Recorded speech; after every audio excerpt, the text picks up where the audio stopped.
spell their names. That would be great. Thanks so much. Great. Okay, go ahead. Good evening.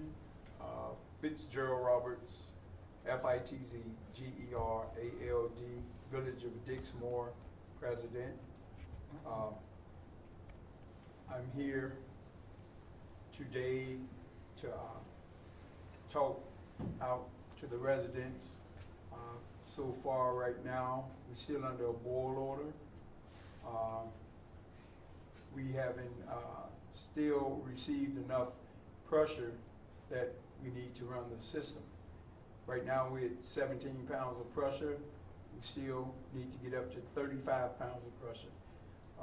The issue at hand is being resolved as I speak. We have engineers here. Also, I have Commissioner Deborah Sims here. I have Ms. Monica here. I have Mr. T. Troy Webster. Bill Barnes. Mr. Bill Barnes with Cook County. I have Trustee McFadden, Village of Dixmoor. Trustee Janita Smith, Village of Dixmoor. Trustee Angela Franks, Village of Dixmoor. And Clerk Juanita Darden, Village of Dixmoor, along with Corporation Counsel. So we are here to answer any questions that you may have, but before you start asking questions, I would like to turn it over to Commissioner Sims with the county. Thank you. Thank you. Thank you, Mayor Fitzgerald Roberts. I guess I'll back up a little bit. I got a call last Saturday from the mayor telling me about the water pressure in Dixmoor, and I immediately got on the phone, and when he told me that the water wasn't coming out, people were going to need water and they were going to need a lot of other things, I immediately called Bill Barnes from our emergency management from Cook County. He got in contact with President Prepwinkle, who immediately mobilized to figure out what we were going to do and how we were going to help the people of Dixmoor. My thinking is that, you know, Cook County, we can do any and everything, so I wanted John Yonan to mobilize people, go out to Dixmoor, dig up the ground, figure out where the leaks were. And I was told by Bill, you know, Commissioner, we just can't go out and just dig up the street and fix the pipes.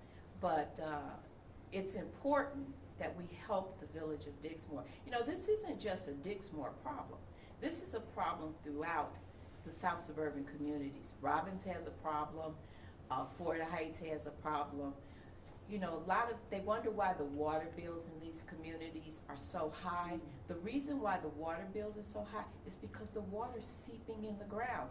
This isn't a new or something we're just learning. I've been knowing this for at least about 15, 20 years, that there's a problem with the water. And we have to figure out how we fix it. I was telling somebody recently, I think I was telling Monica, that you know, we got $1 billion from the federal government.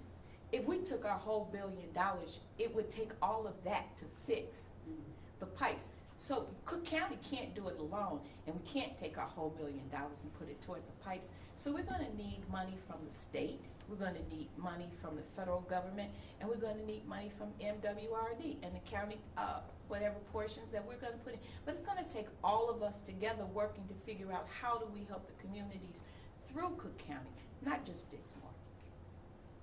So, Mayor, Are there any questions? I apologize because I have not been covering this all week. So this is a engineering infrastructure problem? I mean, have we actually identified the actual cause? It's the pipes underground that have holes in them.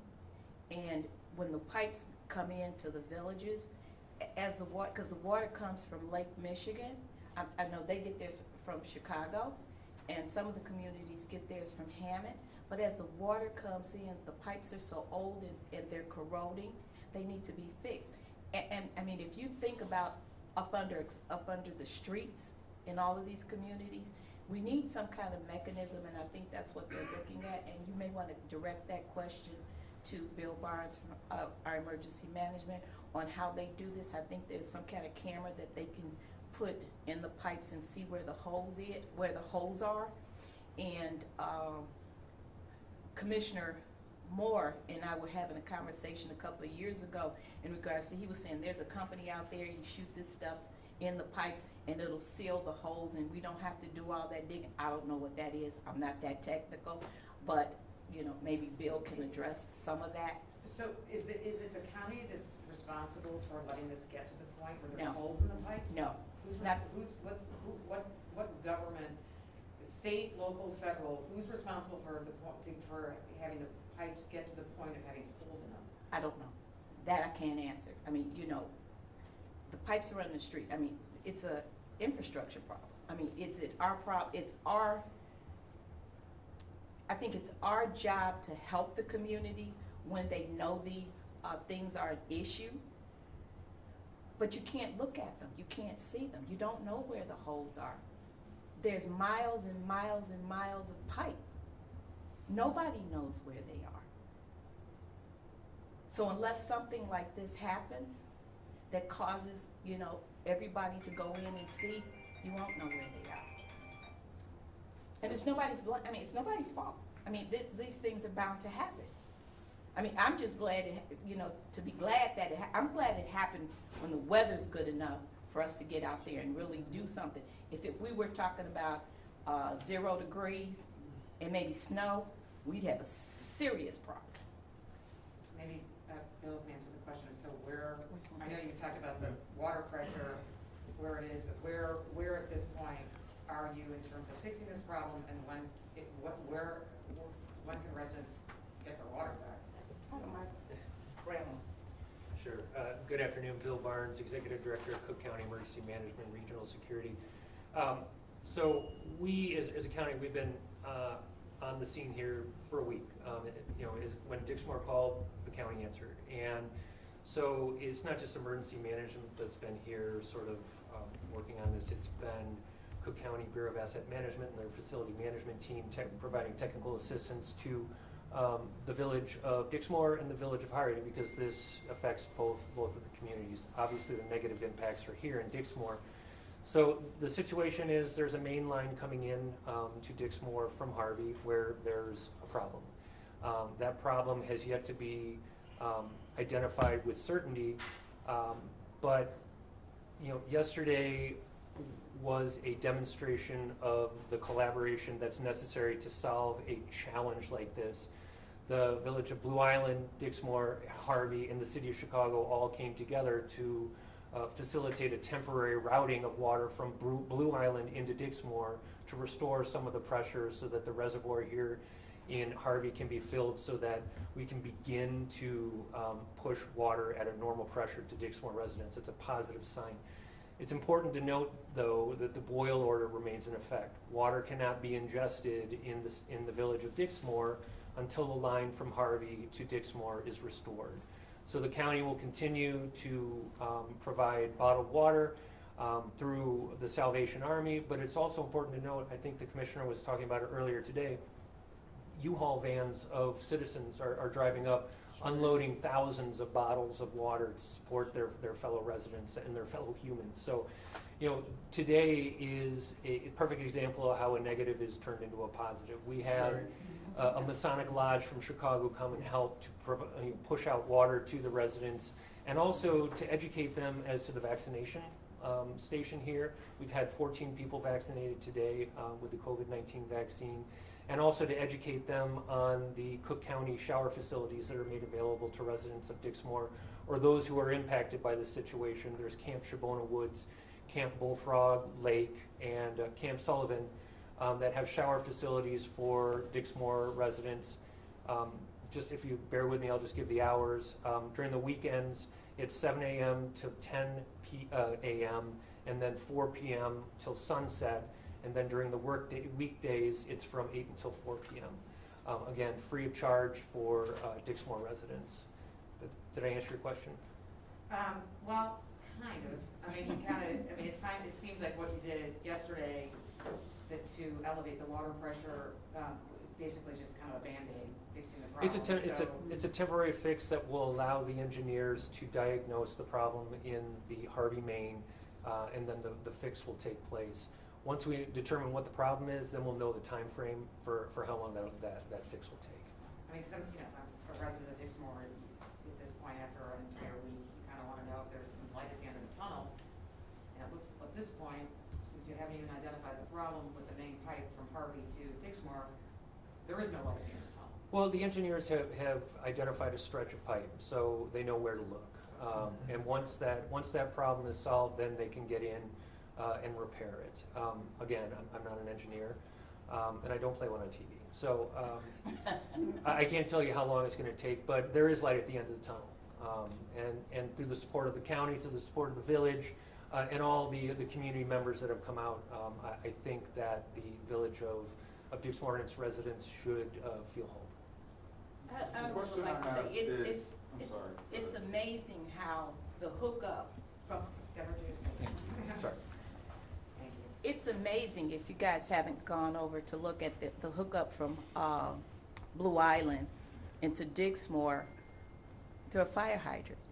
So you guys should go over there and have a look at it, because when you see, you never know the importance of a fire hydrant until this happened. And that's It's 136 in Chatham. 136 and Chatham. Chatham? You have 2 fire hydrants on different sides of the street for the different communities. You always think of a fire hydrant where the water pushes out. Firemen use them, they put out fires, but it also receives water. And this is what happened to make, when they hooked Dixmoor up to this fire hydrant to bring the water into the community so they could fill up the water tower, so that, to try to bring the pressure up. It's amazing. You should go have a look at it. I guess my question is back and to the responsibility question that you asked, because I'm still confused myself. This isn't something that just happened overnight. There have been issues with the water for months, since the beginning of the year, I believe, since 2019, I believe. Longer than that. Yeah, it's been longer than that. So why wait to this point where it's like, okay, the point of no return, now we have to do something about it in order to do something about it? Why not Because fix this years ago? you don't know where the holes are. But I mean, you guys are trying to find them now. Why didn't y'all do that then? That's what I'm saying. Sir, if I may, it's been engineering companies coming out since I've been living in Dixmoor to try to fix it. You can never stop, or you can never just find a leak. You have to wait for a leak to show itself. How it shows itself, it blows up through the ground. Other than that, you don't know it's leaking. Okay. Again, they had a break over in Harvey. A valve was shut down. The valve is old. It's 100 years old. Okay, so it's just like anything else. When you reach 100 years old, if you live to reach 100 years old, you will break down. So with that said, the valve was turned off. Valve was turned back on, blew some pipes. It's a gate valve. A gate valve works when you turn it on, the gate rises. When you turn it off, it goes down. So if a valve, sometime if it's old and it's turned on too quick, it'll break and then the gate will shut. So that's pretty much what they're saying that may be going on with this pipe, with this infrastructure that we have here in Dixmoor. And it's not only Dixmoor, it's wherever there's an old pipe. So again, it'll take a lot to fix all the pipes here in town. You have over, I'm gonna say, probably over 4 miles of piping that's running throughout the whole town, but it's going to take an awful lot. So that's why I filed for a state of emergency and I asked to get some help out here, because this problem is much bigger than Dixmoor. So they're working on it now. You have Wood Street, where a section of it is closed off, where they actually have dug down to the pipe. So now we're waiting for a special engineer to come in with a camera so they can cut the pipe and run their cameras down through that line to see where the valve or wherever the problem is, so they can locate it and pull that section of the pipe out and have it fixed. Just one more question. The fix that you did on, from the water coming from Blue Island, the fix you did yesterday, you said it increased the water pressure from 17 to 35 pounds? No. I said we now have 17 pounds of pressure. Before that occurred, we probably had anywhere from 7 to 11 pounds of pressure. So once the tank fill up, then we should get up to about 30 pounds once it holds itself stable. It haven't stable yet. We probably have like, I want to say 19 feet right now in our tank. Our tank should have, what, 21, I believe? 21 feet. So once it get to its point, then that's when our pressure will begin, and we can have our turbine, our one turbine that we did get up and running, we can have that on where to start pumping out more pressure to the residents. But with the setup from Blue Island, number one, I would like to thank them for allowing that to happen.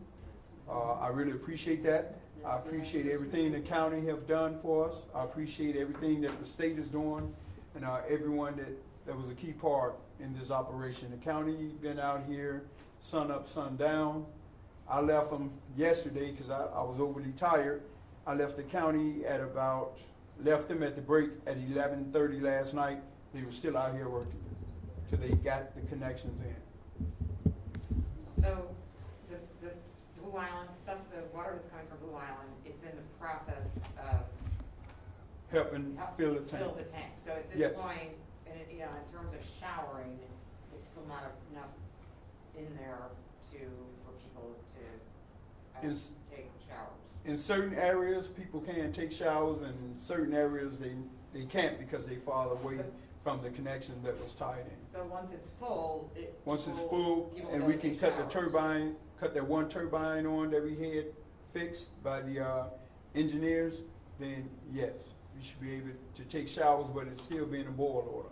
Okay, that's what so Yes. the boil under remains until the pipes are fixed, but at least people might be able to take showers The again. boil order remains until number one, when we replace whatever part it is in the middle of Wood Street, and until the county and the health department give us the approval to take it off, a restriction.